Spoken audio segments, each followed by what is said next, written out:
Hey, Vic Warriors.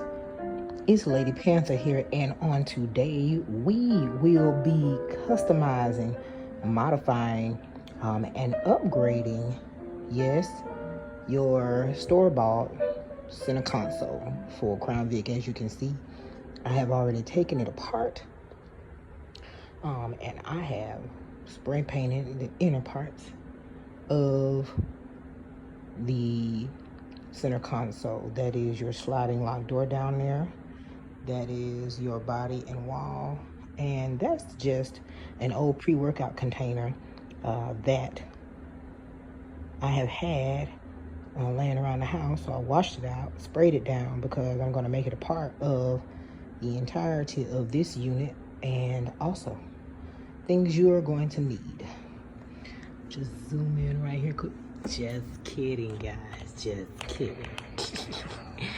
But anyways, things you're gonna need. Okay.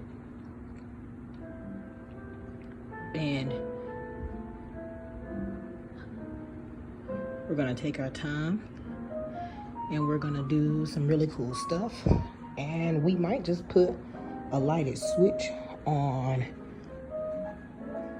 our center console there with some very old underglow wire I had laying around.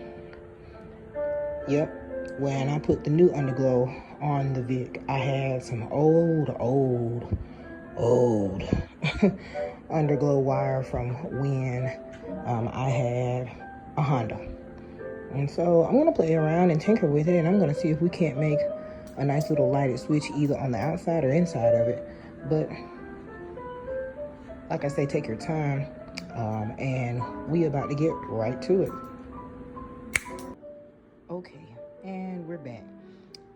Cleaned up and cleaned off the end tips of that underglow lighting that we had, and I said, you know what, let's do something small, because obviously we don't run power from the battery to the center console that's not attached in the first place. So we're gonna use a 9-volt battery. Weird thing about these things is that the black and red wire are not the fire and the ground. The white wire is your negative, and the red is your power, and the green and black are the power circuitry for the brain of the original underglow, so you can change colors and things. So and to prove that, hold on, check this out. 9-volt battery, right? Underglow piece. All right, I'm gonna turn it like so, that way you can see. Put her up on her head. We said that you're white. Guys, my hands are so tangled up here. White and red, okay? Which I thought was crazy when I discovered. I was like, okay. When I say discover, guys, it's not like somebody couldn't have told me, or I looked up a manual or something, but I didn't know which was which. So when I put red to black and it didn't work, I was like, no way. And then I said, oh, yeah. And then I was like, but it's not changing color with the remote by itself as an individual line. So obviously that means that these two are the accessory wires. So that's process of elimination. So we're gonna hook it up all together. Oh, and when you do twist tie these lines together, make sure you add an extra red and white line coming out like a third leg, because again, we're gonna try to do a switch. So thought that was really cool. Be right back. All right, Vic Warriors, we're back, and two things that I want to say to you guys. First of all, I do appreciate that you're with me, and it means a lot. Second, I'm gonna always try to pause and show you how things should look, just in case you can't keep up with what I'm saying or understand what I'm saying, because that's important, because some of us aren't well versed in auditory learning. Some of us are kinetic learners. We need to see it and touch it and smell it and taste it so we can wrap our brains around why something is working. And so as we move into that, I just want to tell you for future reference, just in case you want to add some more lines of that underglow wire, just keep these legs taped off and to the side, but make sure you also keep that sensor exposed. I just put a little zip tie on the end of it. Remember, that's the brains of that old underglow.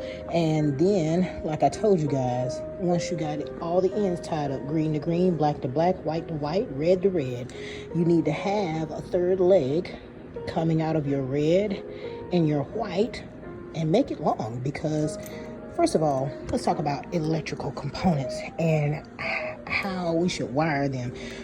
Never shorten up your wire. It's always best to have more than less, just in case you have to cut excess or you make a mistake as you're tying in. And plus, you don't want things tight when you're doing things electrical, because you don't want shorts and you don't want for those lines to get weak and snap as current and voltage is running through them. But we're about to walk into the stage where we're going to attempt to apply a switch so this thing can function and we can change. And then from there, we're going to start putting it all back together over there. A little gizmos, pieces, tools. We're going to start putting it all back together, and then we're going to find a way to line this on the outside so that it can illuminate at night inside of our Crown Vic center console. So stay tuned, guys. Be right back. Love y'all. It's time to plug in your drill. You're gonna probably need your tiniest bit for this deal, because we're about to make a battery port. Normally when you buy a 9-volt, these little pieces come with it, so that's what we're about to do. All right, so we're gonna take that off, and what we're gonna do is use that cap, and what you need to do is drill a hole in between that space there and that space there, and run your cord through it, and I'll let you see how that looks in just a moment. But I just wanted to briefly come in with you guys and let you know we didn't have a 2-prong switch. We've got a 3-prong switch, but have no worries. We can wire those up just the same and bypass that accessory prong. Also, go ahead while you're at it and go ahead and put those connected ends, okay, on to your negative and your positive of your lights. Now guys, as far as this project is concerned, this is the longest part of the project, because putting that back together over there, that's nothing. Because all we got to do is strategically find where we want to put holes, line this thing up, make it look neat and clean. But first things first, we just want to get all the wiring for all of this together so we know where we're going to go and how we're going to run it. All right, be right back.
All right, those are the steps. Take the old heads off of a 9-volt. Drill 2 holes through that protector factory piece that comes in the battery kit. Glue the heads on the negative and positive sides on the top. Run your connector wire through the bottom and twist down as tight as you can. Let it sit and dry.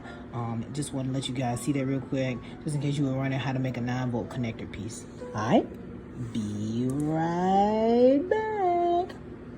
Just checking back in really quick, guys. I just found 2 old plastic pieces and combined them and put them together with a simple Phillips screw and bolt for the underside of the center console to actually bolt and screw on somewhere, so that I can safely mount my battery. Or it's going to snap up underneath these 2 prongs, because we just don't want our power source, which is the 9-volt battery, slipping and sliding around on the carpet, inside the plastic making a lot of noise, or inside the actual center console itself slipping around and making a lot of noise. So I made this. And you can do that too with anything that will hold a small tiny battery like that 9-volt in place, so it won't sling and flop around.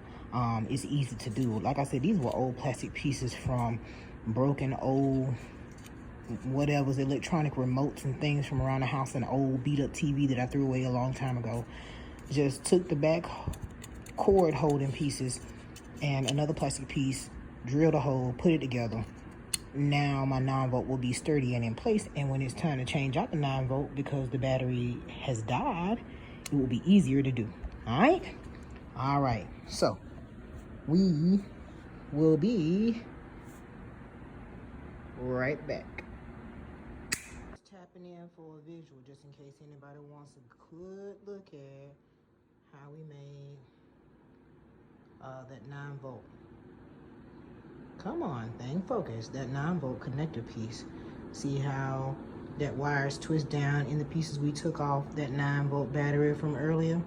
Right, all you gotta do is just twist it down in there and stuff it in there, because the Permatex is gonna hold like concrete on both sides, and you'll be ready to plug in once you get everything all hooked up. All right, cool. First things first, guys, we're back, and I want to say to you guys real quick, all of my subscribers, listeners, watchers, that when it comes to any project that's involving your car or things you've never done before, you need to put under consideration first to have the mindset to know that you can do it. And I do believe in you guys. And I think if you take your time and you pace yourself, even if something that normally takes other people 45 minutes takes you 2 hours, if the job is done right with the right ingenuity and tools, and again, patience, you can get it done. So this is something that is very simple. It's not that hard. Once you take your time and you take your time to look at the steps to see what's going on. So with all that being said, let's hook her up. Now that you have taken the time and your due diligence to make that battery connection for that 9-volt that I spoke about, and I'm just gonna quickly hook this up so you guys can see the concept of how this works, so we can go ahead and get into attaching it and putting it back together with the center console for a light show with these LEDs. But anywho's, you got your 3-prong switch, right? So let's start with the 3-prong switch, and you're gonna grab the power or accessory wire, okay? And you're gonna put it at the very end of your 3-prong switch. So we're gonna attach that on here, and booyah, plugged in. There we go. Now, the second wire that you need to grab, now I made this black just for my sake, but if you wanna make it red, or if you wanna go back and make it a different color, guys, have at it. But this is the battery wire, okay, for the positive side of your 9-volt battery. So you're going to want to slide that on. So boom, we locked in. And last but not least, you don't even have to use this ground. Now, if you want to attach a wire to this ground and then proceed to attach it to your ground wire from your accessory, this light right here will come on. But I wasn't looking for that. I was just looking for the LEDs to work. But that's neither here nor there. Let's go ahead and let's take the ground wire that was white that we discussed earlier, and the battery's ground wire, which is the negative side of the 9-volt battery, and let's put them together. Okay, now if we did the right thing and we trusted in our abilities and we didn't overthink, we should be able to take this 9-volt battery right here, plug it into this end piece that we made, and those LEDs should come on for us when we flip the switch.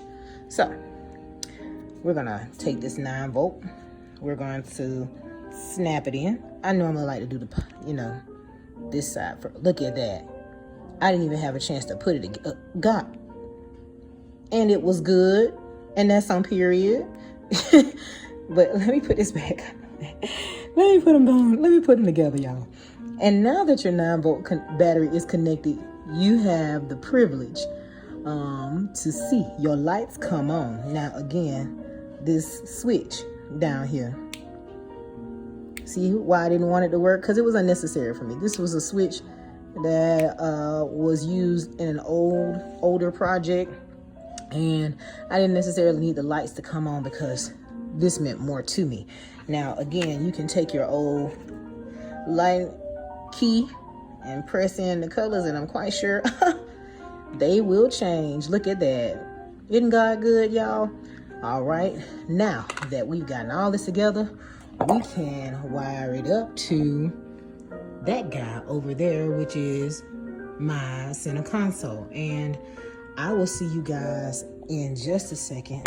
And I want to tell you, never stop believing.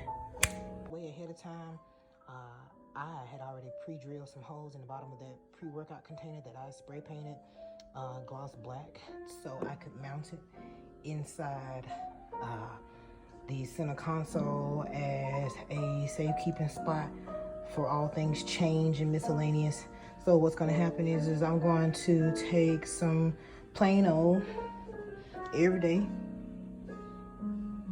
Phillips screwdriver with bolt, match the holes up. Okay, I'm probably going to give that box another coat of paint first though, and then I'm going to simply screw and bolt it down in there. That way it's permanently in there and it won't slip and slide around. And then we'll put the sliding door on. Be back.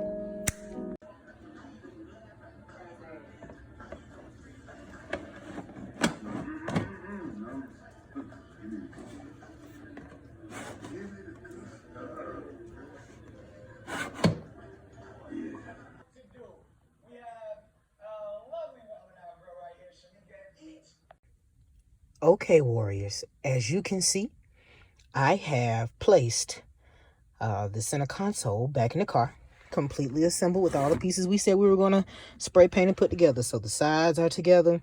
My old pre-workout container is sprayed down and the battery pack is bolted down.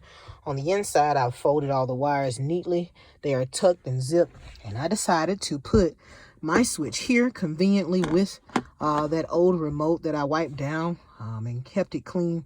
And I got to remove, hold on, this tape, y'all. I'll get it off later. That's neither here nor there. That's just where I covered it with tape with spray paint. It looks really good. And I decided to put the LED lights here. So what we're about to do is have our little small light show that we have worked so diligently to put together. So I'm going to go into dark mode here. All right. And I'm going to flip the switch. And now we have an illuminated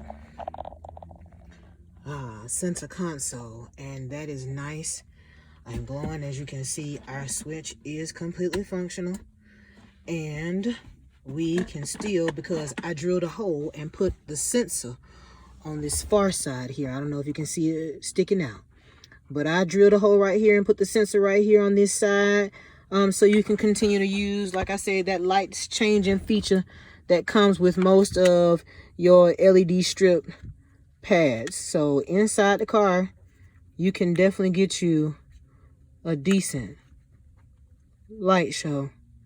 And that is again running off of a 9-volt battery pack that you made. or we made rather by hand. And why would we do this? Or why did I do this? Well, for several reasons, guys. Number one, we do live in a world where, you know, resources are scarce, and we do need to find a way as we are customizing and remodeling or transforming our vehicles not to have to use so many energy sources like directly from the battery. I think that that's neat. It frees up having to clip and cut excess lines that actually run in the OEM hardware that is behind your normal dash, and it will free up the battery so that it can use power to things that really matter in your car. It is also efficient in the sense that if a battery dies, all you gotta do is snap it out and put another one in. I mean, and who knows, you could go to the store one day and they might not have the right battery for your car, but 9 volts are laying around like loose change. And that is something that you can put on consideration as you are making modifications and customs to your cars. And again, guys, I think that that's pretty cool and neat, and it was simple and easy to do. And we should all try to be more ingenious and innovative when we are doing things on our cars, so that we can improve future, like I say, future customizing experiences. Guys, if there's anything you like to add in, if there's any questions you like to ask, if there's more pictures you need to see, or you have any other customs that you'd like to share or see me do on this channel, please let me know. The next thing we're going to do, guys, is actually install fog lights, and we're going to do a 3-prong switch running with a relay to the front of the vehicle. So I hope that you guys subscribe, click, and share. Invite other people to see my channel. I appreciate you. I thank you for tuning in and watching as always. And I hope that you guys are safe out there. I hope that you are doing your due diligence to take care of yourself just as you are your cars. Bless you. Shadow appreciates the love too. Big ups to the Vic City Warriors and anybody else out there that's doing this thing and spreading out peace, love, and happiness. And as always, guys, ride high. Wow, wow, wow.